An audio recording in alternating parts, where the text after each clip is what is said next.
Founders Space, Mentors and Masters. I'm Captain Hawk, CEO of Founders Space, the leading global startup accelerator. I'm also author of the award-winning books, Make Elephants Fly, Surviving a Startup, and The 5 Forces. Today, we have a special guest. She is Lynn Whitbeck, the Queen of Sales. Lynn, welcome to the show. It's great to be here. I really appreciate the opportunity to talk with you again and see where we go today. Lynn, first thing I want to do is I want to know about your background. What made you the Queen of Sales? Well, I think it probably goes back to when I was a young girl in Girl Scouts. And there was this amazing cookie badge you could get, exclusive cookie badge, but you had to sell a lot of cookies. I mean, we're talking a truckload of cookies. And I put together a system. I hauled my best friend with me everywhere. And she was the classic introvert. Like sales was like anathema to her. But we created a system and boy, did we sell those cookies. And you know what? We were the only 2 girls in the entire district who got that exclusive cookie badge. So there I was starting out at a young age, doing something that I developed a passion for.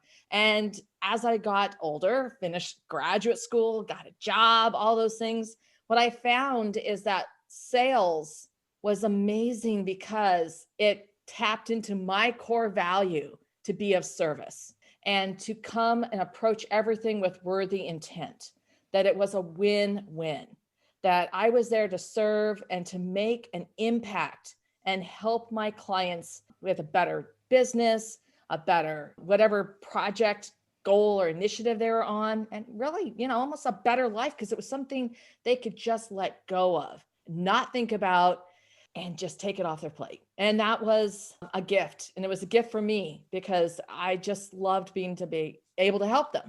When I train people to sell, and I do this, I work with lots of entrepreneurs, hundreds around the world, and I had trouble selling. I was that shy, introverted guy. I thought sales was about convincing somebody to do something, like kind of manipulating them.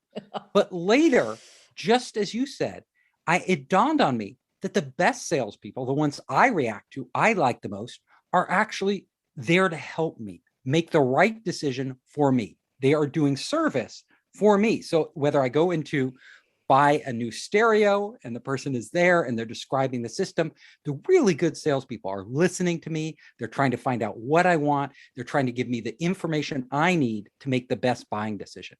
So I want to go back to your cookie sales. What did you and your girlfriend at the time, what did the 2 of you do to actually break through and become the top cookie seller? So one of the things is that we would choose like the location that we were going to sell the cookies at. So because we needed to sell, a truckload of cookies, rather than go door to door in the time that took, we were sort of trailblazers of going out in front of the grocery stores and having a table set up and talking to people about the cookies. And I would also share, like, we want to earn this cookie badge. We actually put up a sign, we want to earn this cookie badge. Help us earn this cookie badge.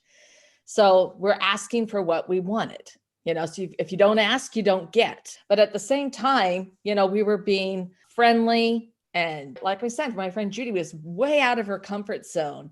I don't want to say that I'm some kind of crazy extrovert, but I was really motivated because I wanted that cookie badge. And, Girl Scout cookies are stinking good. I mean, I really like those cookies. So I could really believe in the product that I was selling. You told us some smart things. 1, go to where your customers are. Go to where the customers are in the right frame of mind to buy. Because if they're going to a grocery store, they're already thinking of buying food products. You're selling a cookie, natural fit. Get in front of your customers with a product you believe in, communicate that belief to them, and then make them part of your adventure, which was your other message, like help you earn the cookie badge. So you made it fun. They could actually help you achieve this goal.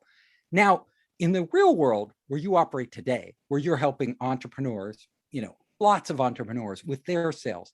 Tell us some of the insights, other insights that you've come to that really make a difference in these entrepreneurs closing deals. There's two things, core things. And that first one I've already touched on is worthy intent. It's like the yin and the yang. If you do not have worthy intent, people can smell it, that you don't care about them. You don't care about their business. You don't care about the impact that you're going to be able to have and the service that you're going to be able to deliver to make their work, their systems, whatever it is, better, right? So that's first. But the second piece is that you have to sort through the sales chaos. And this is what I mean by that. So many entrepreneurs that, they've got the founder magic, they get their business started, and then they've got different salespeople. They're all sort of doing their own thing. And I'm not saying that you don't have a CRM or you don't have some different sales materials, but honestly, there are many entrepreneurs doing their own thing. That is not a good plan. You need to have a strategy and put that in place. And that's the yin and the yang, because worthy intent can serve you a long ways, but if you don't have the systems, your SOPs, all the processes, your templates in place, you're never going to be able to help as many people as you can. And you know what? You have a moral obligation to serve as many people as you can with your amazing product or service. Let's talk about those pieces that you need in place and go into a little more detail on the type of templates you need, how you structure them, everything. First, you have to create your sales foundation. And so the sales foundation is grounded in that worthy intent. It's also grounded in understanding your client journey with your organization. You need to map that, because when you do that, you can already see some gaps, some areas of friction, some gaping holes. You can also see things that you're doing really well. So you want to create the best possible customer experience, because when you have raving customers, really happy customers, they're going to buy more from you and they're going to provide you with warm referrals, which lowers your cost of sales for client acquisition. That's a big thing. And repeat sales and warm referrals have much higher profit margins. Okay, so you do that. The other thing is understanding who is your ideal client. What's that avatar look like? What's the market? Where do they hang out in bunches?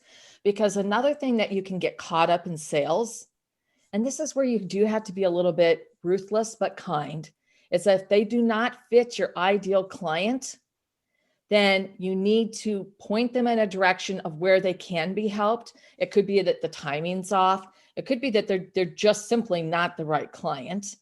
But the thing is if you don't want to be investing your valuable time when you could be helping 10 people instead of all of a sudden you're spending all your time and energy on this one client that doesn't fit. I totally agree. You need to fire clients that aren't right. I've had people like service providers out there, they felt like it was their obligation to do whatever it took to make that client happy. And I'll tell you, some clients, they're not a right fit for you. Some are totally unreasonable. They're not a right fit for anybody. And one of my friends, he runs a company that does a lot of technical service work, setting up computers and everything. One of his clients, they just kept changing the specs of the project over and over and over. They would make decisions, they would reverse decisions. I told him, just fire this client. You're going to have to. He was like, no, then it would be a failure on my part. And I was telling him, no, the failure on your part is not firing them soon enough. Like as soon as they started to do this, play all of these games with you and not live up to their end and then come back and ask you for more, driving your team crazy and making it impossible for you to deliver the product on time. As soon as you did that, you needed to lay down the law. Well, he went another 6 months and then he fired that client. So you're right on. I think an important thing that salespeople miss out is that even before they take the person on as a client, this is what you were saying, you need to do a lot of vetting. You need to make sure, especially if it's for a big project, like a big involved project that might go on for months and months and months, you need not something quick you can sell them and they can walk away with, but you need to make sure that this client is a really good fit for you, that they understand your process, they are willing to abide by whatever rules you lay out. So laying all that out there in front, sort of as a test that whether they can buy into that, they agree, they actually endorse your way of doing stuff, really, really important. Or they have the growth mindset to recognize that they need to change, that they reject complacency. And you're absolutely right. We really have people who apply to be our clients, and then we decide to choose to work with them. What are some of the biggest challenges you faced when doing sales? Honestly, for anybody out there, if you're not doing QBRs with your clients, you really need to take a step back and look at how to put that in place. Doesn't need to be quarterly. It can be annually or biannually. I really recommend like biannually, but it needs to be focused just like say an hour, 15 minutes on where you were, where you are now, and then what's happening in their world and where you're headed. Because you're going to find out things that they have, goals, initiatives, projects that they're developing. You can get in on the ground floor and do a proof of concept before anybody gets a whiff of it. And who's in the catbird seat after that? And for good reason, because you put the effort in to find out if this is going to be viable for the company, that your client. What are some of the biggest mistakes salespeople make when engaging customers? There's a couple things. So number one mistake is not following up. I mean, period.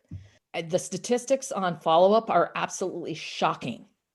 And I think that's because there's this human nature to fear rejection. So you've got to get past that. So, pick up Carol Dweck's growth mindset book and read it. Okay. If you don't have time to read the whole book, pick up the Buzz, whatever it is, Cliff Notes version. Okay. I mean, that's a 30-minute read, but you've got to be able to get past your own self-limiting beliefs. All right. And you have to follow up in a way that adds value. I do not want anyone out there doing this. Oh, hi, Steve. This is Lynn. I was calling to see how you're doing and if you're ready to make a decision. And if you want to schedule a meeting so we can move forward with the project. Ugh. Do not do that ever. Okay. So instead, I want you to say, oh my gosh, Steve, I just attended the most amazing masterclass on how to build a summit. And there is so much value and DIY in this. I really think you would love to tune into it. So I'm going to shoot you the email with the replay. This is going to rock your world. Oh, by the way, this is Lynn Whitbeck with Petite to Queen.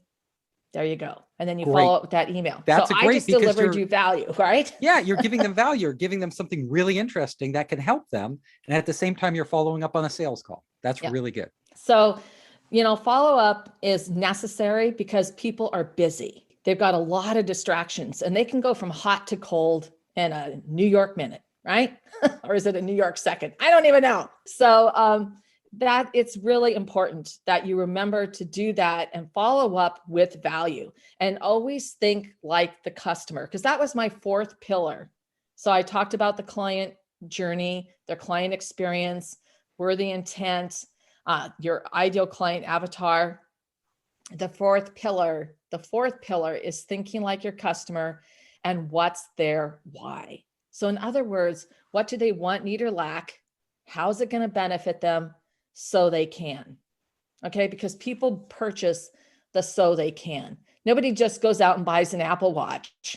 It's because they buy it because so they can. So I can now answer the phone on my watch like Dick Tracy, if you're that old and you remember that, so that you can connect it to your Mac and to your iPhone. I mean, so that you have all that, you can do all these things on there.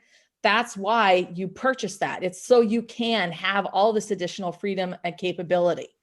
It's not just because it's a cool looking watch. It's the so they can. And that's what, when you start thinking like your customer and you start looking at their client why all the way through the journey, because it changes. It changes at every stage of the sale. And it certainly changes as you're nurturing that client and developing that long-term relationship. I mean, I've had clients I've worked with for, I don't want decades, literally, and their why changes. Everything does. So always put that as your other core pillar of your foundation. And if you have all those four, you've really got it nailed. And then it's a matter of just getting everything else mapped out and put in place. So there's a lot of myths about sales and selling. Can you dispel some of those? I would say the first myth about selling is that you have to close someone.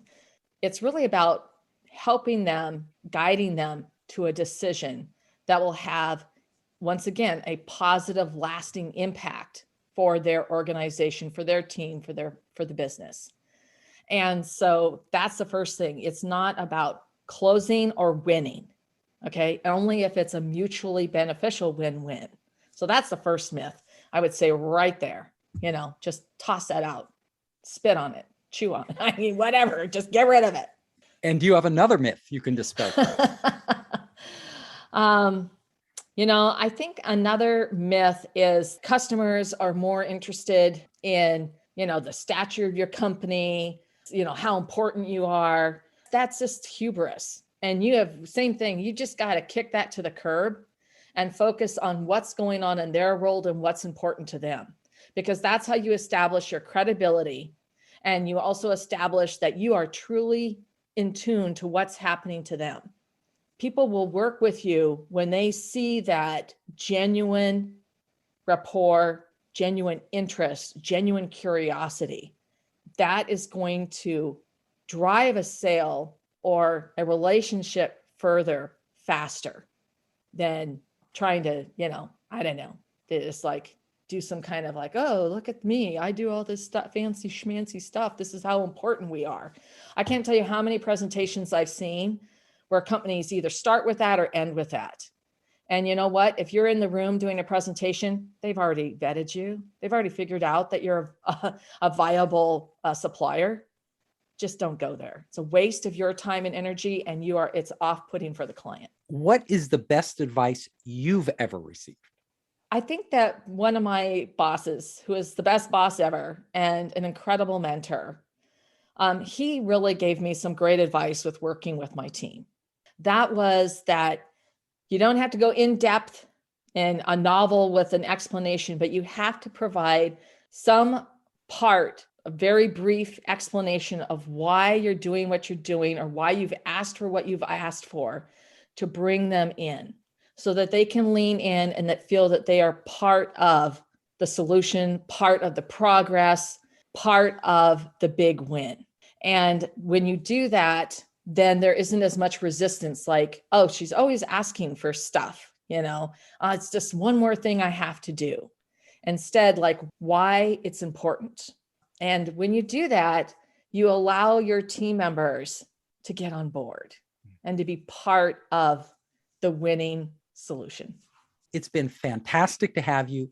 Let the audience know where they can find you and where they can find your book. You can find me at petitetoqueen.com, and that's the simplest way. We've got all our links to everything, and you can actually pick up our book right there, our free book. We also have tons of great content for you, lots of webinars and masterclass and course, all for free. So check it out and enjoy. I hope you enjoyed the show. If you liked it, hit the subscribe button and share it with your friends. You can help us create more great content by subscribing and sharing. Also, if you want to access our online startup program, our investor network, and our entrepreneur resources, just come to founderspace.com.